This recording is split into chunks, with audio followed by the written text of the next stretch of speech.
Good day. It's Monday of the 5th week of Lent. We're almost through, but we still have time yet for our Lenten practices. Today we'll hear from the Gospel according to John. Jesus went out to the Mount of Olives. At daybreak, he reappeared in the temple area, and when the people started coming to him, he sat down and began to teach them. The scribes and the Pharisees led a woman forward who had been caught in adultery. They made her stand there in front of everyone. "Teacher," they said, "this woman has been caught in the act of adultery. In the law, Moses ordered such women to be stoned. What do you have to say about the case?" They were posing this question to trap him so that they could have something to accuse him of. Jesus simply bent down and started tracing on the ground with his finger.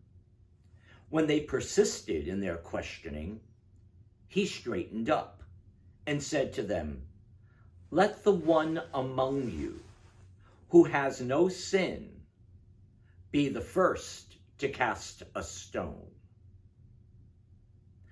A second time, he bent down and wrote on the ground. Then the audience drifted away one by one, beginning with the elders. This left him alone with the woman who continued to stand there before him. Jesus finally straightened up again and said to her, "Woman, where did they all disappear to? Has no one condemned you?" "No one, sir," she answered. Jesus said, "Nor do I condemn you.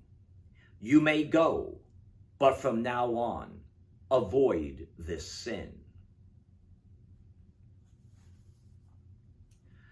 We're familiar with today's gospel because of the story of what happens, but we don't really remember a lot of times the little things that are part of that story.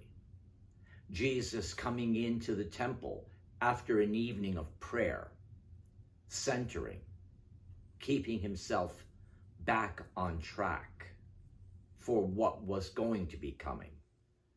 We also realize, as we listen to the gospel a little more clearly, a little more carefully, that there was an ulterior motive of the scribes and the Pharisees.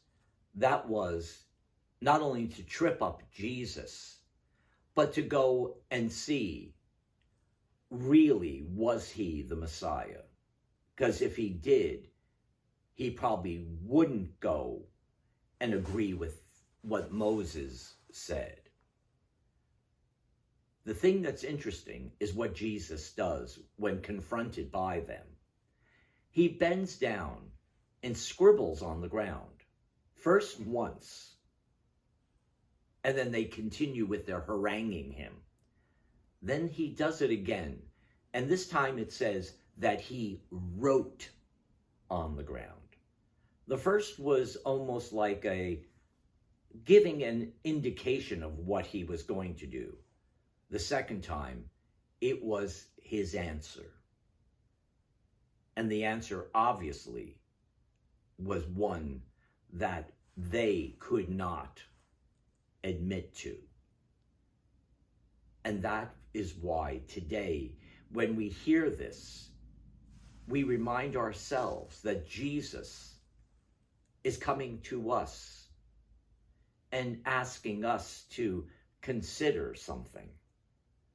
Let the one who has no sin hurl the first stone.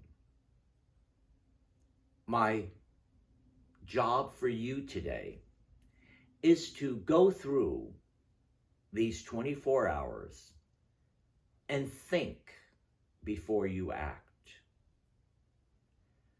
Before you make a judgment on someone, think. And when you do that, see what your action really will be. Till tomorrow.